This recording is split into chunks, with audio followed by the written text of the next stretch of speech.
The purpose of this video is to show you how to read laterally when you're researching information. So your goal is to try to figure out if this source is legitimate, and there are a couple of things that you're doing to find that out. The reason it's called reading laterally, as you'll see, is because you're going to be opening new windows side by side to one another, new tabs in your web browser, and looking at those across the board to see if this information makes sense. So let's look at a few of the things that you're going to be looking for briefly, and then I'll do a demonstration. So when you're reading laterally, you're asking yourself some questions. First of all, just looking overall at the website, what is this source? Particular articles that you're looking at on the website, who is the author, and what other kinds of things has that author written, and then Googling that author and seeing if that author looks like they're a real person who's written other things for other publications besides just this one. That gives more credibility to the author. Is the author and is that article transparent about where they got their information? So are there hyperlinks in the article that you can take to look at where their sources of information came from, hopefully that go outside of that website, that they're not self-citing all within the same website, because that's kind of questionable and sketchy. Follow those links, like I said, look and see where the other things are that they're citing, and Wikipedia. Wikipedia, as you will see, is our good friend that we are going to use to look up these organizations and people and see if they're legit and if they make sense. The first website we're looking at is called the American Conservative. So I know from the name that it's going to be a conservative publication, and it's probably going to be right-leaning.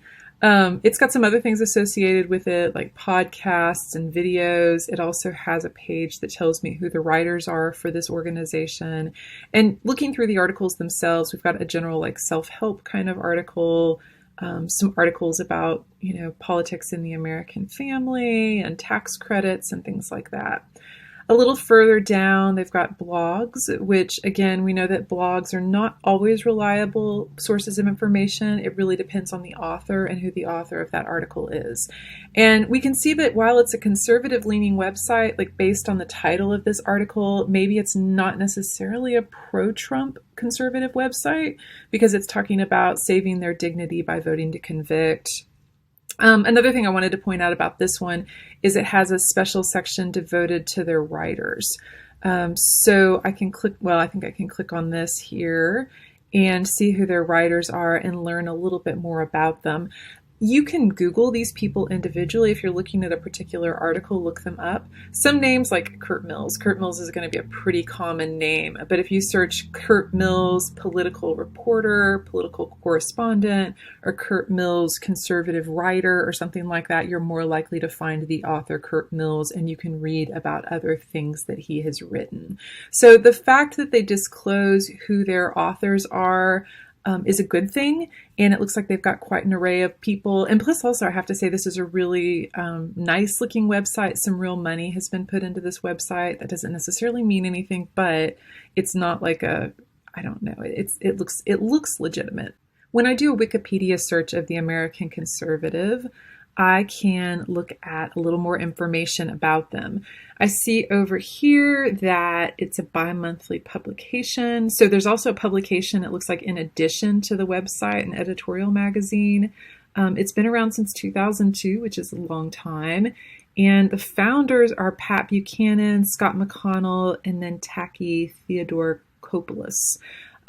If you don't know who these people are, which I have to say, I don't recognize the last two names, but there are Wikipedia articles that I can read more about them. However, Pat Buchanan is a pretty well-known name in politics. If I click on Pat Buchanan, which again, if you're on a mouse, right click and you can open it in a new window. If you're on a Mac, two-finger tap and you can open in a new tab. And let's see who Pat Buchanan is. It goes on to tell me that he's worked under President Nixon, President Ford, President Reagan. He's affiliated with CNN's Crossfire, which CNN has a reputation as being more liberal than conservative. So this is a conservative website, but he's worked for these Republican presidents. So I'm guessing, again, he's probably a little more centrist conservative as far as conservatives go. So anyway, the fact though that a real person who's worked in politics is one of the founders of this website tells me that it's probably a pretty good source of information. I still want to double check the information in the articles, but I can feel pretty good about this site overall. We know from the name of this that this is a conservative publication, so you also need to keep in mind that it's going to have its own bias and its own political agenda behind the articles and information that it's publishing. So while it is a good source to potentially use, you want to make sure that your sources are relatively balanced and that you're not providing a very one-way, right-leaning or left-leaning slant to the information that you're using. All right, let me show you another website, opensecrets.org, and let's talk about it. First of all, I have to say the name of the website, Open Secrets, it already sounds a little bit fishy, and I think, I'm picky here, but that eyeball looks ominous and creepy, and like I'm already thinking that maybe this isn't legitimate, but let's look at it a little more and see. Okay, so this is a money website. It's basically like looking at how the money influences politics in Washington. And again, it's a pretty decent looking website. Dark money, political action committees, investigating money in politics. Let's go back down and see about them, about us, and click on this and read a little more. So inform, empower, and advocate. And it goes on and talks about that they're a 501c3 tax-exempt charitable, which that's a good thing, but that doesn't necessarily mean anything. They have a couple of these, awards that they've been given for their work. But again, they can make up awards and have fake awards. So I'm still not totally 100%. It does give somebody that you can contact. And all right, so here's what we're going to do. Let's look this up on Wikipedia.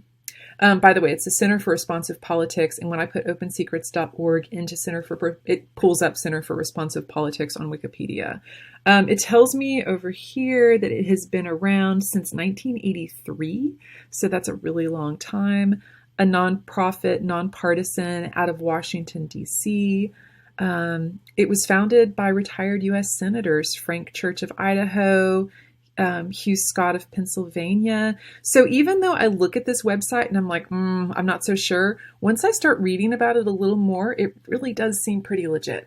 Another thing I wanted to point out about this website that lends more credibility to it. So again, it doesn't look great on the surface, at least the name and the logo. But when you start looking at the information, it looks pretty good.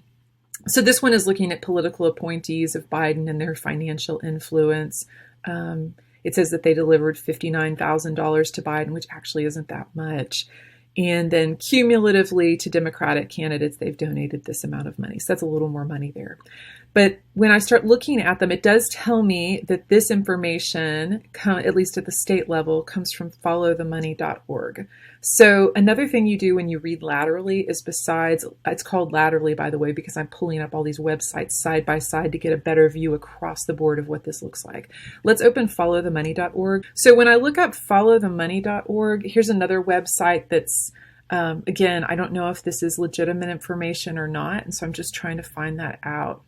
At the very bottom of the web page, they usually have about us, like mission and history, a board of directors. So I'm curious about that. So this is promoting accountability and democracy, again, by tracking money, making information available.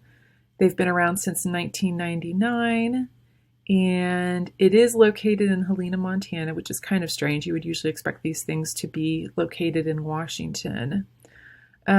It's won a MacArthur Award for creative and effective institutions. If you've ever heard of the MacArthur Genius Awards, that's a pretty big deal. Rand Corporation, that's a legitimate organization too.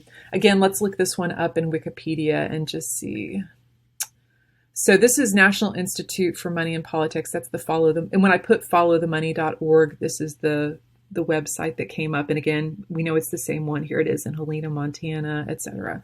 So I can look through and I can see that funders of the Institute include the Ford Foundation, the MacArthur Foundation. I'm not sure about Open Society Foundations. I don't know who that is, but Rockefeller Foundation. These are all big organizations that I've heard of. So again, I can feel a little more confident that this is funded by legitimate people and the information that it's providing is probably also going to be legitimate. So back to our first website here, or this second website actually, but it's getting its information from this place, which is legitimate. And then I can click on all of these and look for this different information. So I can feel pretty good that this is a good source of information. So both of the websites we looked at today checked out. And so when I tell you to read laterally, you're digging a little bit to see if this information is good, and you're using author information, website information, Wikipedia, where the website is pulling its information from, all to help you better make sense of this. I hope this is helpful in trying to determine if your news is good or not good, and if these sources are legitimate to use or not.